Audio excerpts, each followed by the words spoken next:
वाहिगुरू जी का खालसा वाहिगुरू जी की फतेह।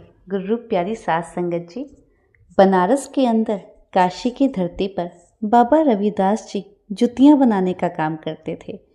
चमड़े की जुतियां बनाकर लोगों को देते थे। एक दिन उनकी दुकान पर 2 तीर्थयात्री आए। कहने लगे, बाबा जी हमारी चप्पलें टूट गई हैं, पहले आप इन्हें बना दो।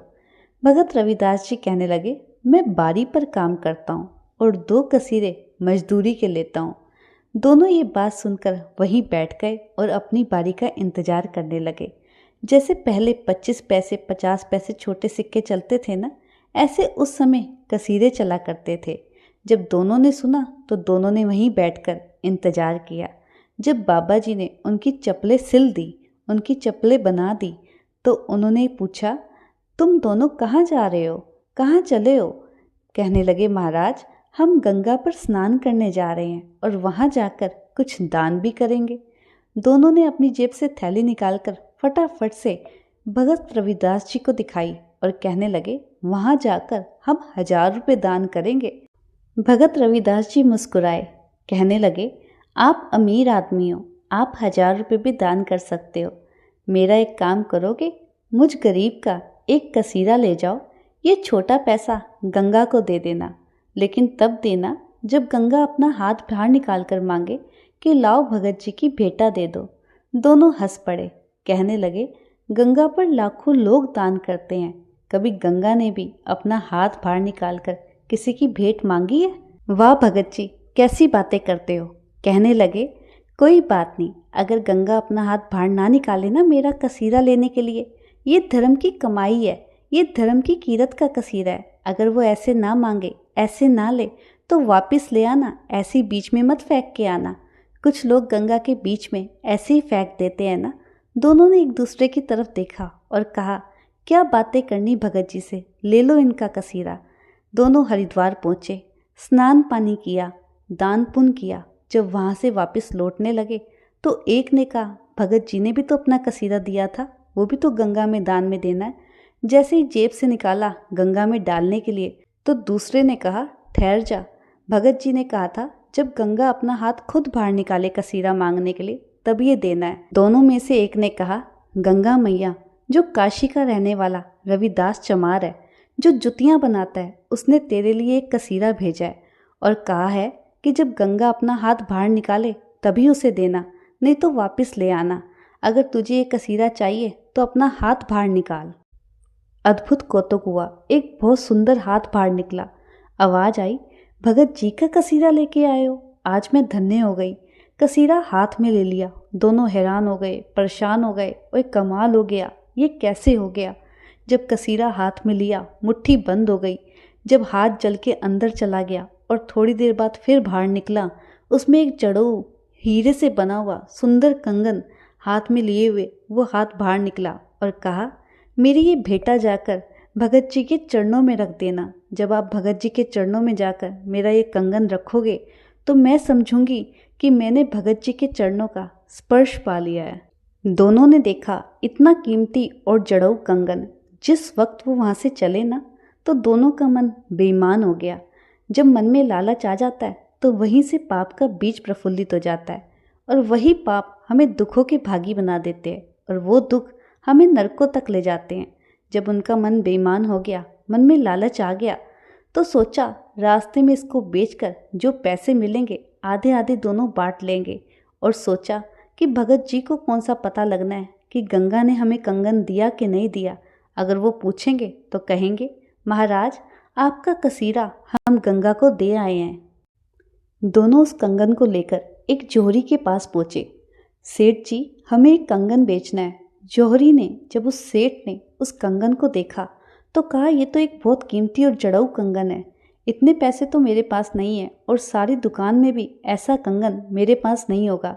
अपने नौकर से कहा, इन दोनों को बिठाओ, चाय पानी पूछो, मैं अभी पैसों का प्रबंध करके आता हूँ। वो जौहरी जब राजा के पास पहुँचा तो कहा, राजन मेरे पास एक बहुत ही कीमती कंगन आया है जिसमें हीरे लाल जड़े हैं। मेरा मन करता है कि वो आप अपनी रानी के लिए ले लो। राजा ने जब रानी को बुलाया, रानी ने कंगन देखा तो रानी को वो कंगन बहुत पसंद आया। रानी ने अपने एक हाथ में कंगन पहन लिया और राजा से कहा, राजा साहब, इसका अगर जब दूसरा कंगन ये लाकर दे तभी इसे पैसे देना, वरना मत देना।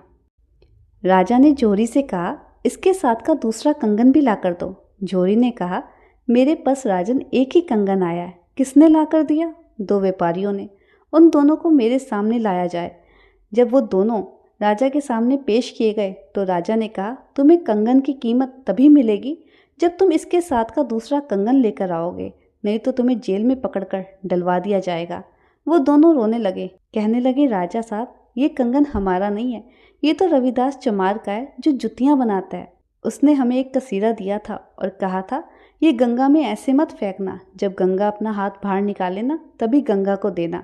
जब गंगा ने अपना हाथ बाहर निकाला भगत रविदास का कसीरा लेने के लिए, तो उसके बदले में अपना कंगन दिया। लेकिन रास्ते में आते वक्त हमारा मन बेईमान हो गया। हमारे मन में लालच आ गया कि इस कीमती कंगन को बेचकर जो पैसे मिलेंगे हम आधे आधे बांट लेंगे। लेकिन हम पकड़े गए। अब आप हमारी जान छोड़ दीजिए। अगर आपको दूसरा कंगन चाहिए तो आप भगत रविदास जी के पास जाकर एक कसीरा और ले लीजिए और उस कसीरे को जाकर गंगा पर देंगे तो आपको दूसरा कंगन भी मिल जाएगा। राजा ने अपने साथ उन दोनों को लिया, रानी को लिया। सब चलकर कहाँ आए? बाबा रविदास जी की दुकान पर। राजा जब उस इलाके में आया तो सारे इलाके में हलचल मच गई। जब हमारे इलाके में कोई मुख्यमंत्री आ जाता है तो हलचल मच जाती है ना। ऐसे ही जब राजा उस इलाके में आया तो हलचल मच गई। लेकिन बाबा रविदास जी अपने काम में व्यस्त थे, साथ साथ जुतियाँ बना रहे थे, साथ साथ बाणी पढ़ रहे थे। जब भी आप खाली हुआ करो ना, साथ साथ वाहिगुरु वाहिगुरु नाम जप करते रहा करो।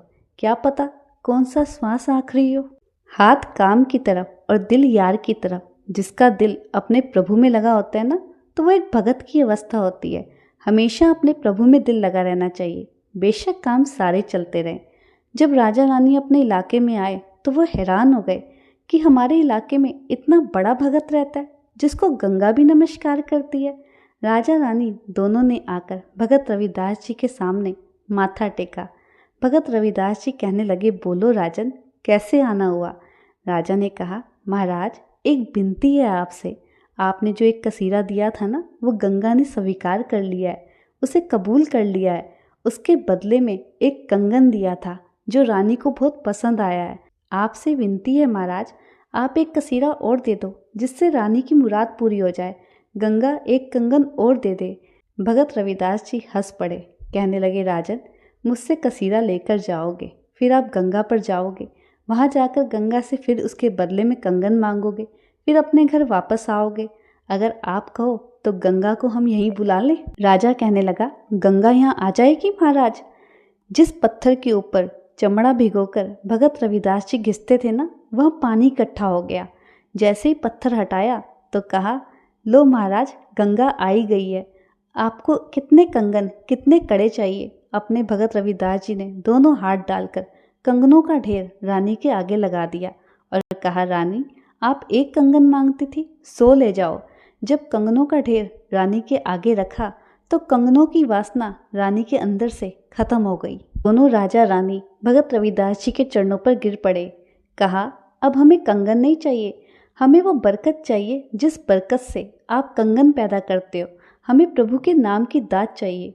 भगत रविदास जी ने प्रभु के नाम की दात दी और कहा, प्रीत करो प्रभु के चरणों से।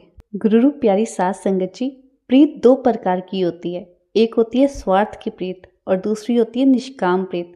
अगर आप अपनी कामनाएं करके, अगर आप अपना स्वार्थ करके उस गुरु के घर से प्रीत करते हो, गुरु की सेवा करते हो, तो आपकी सारी कामनाएं पूरी हो जाती हैं।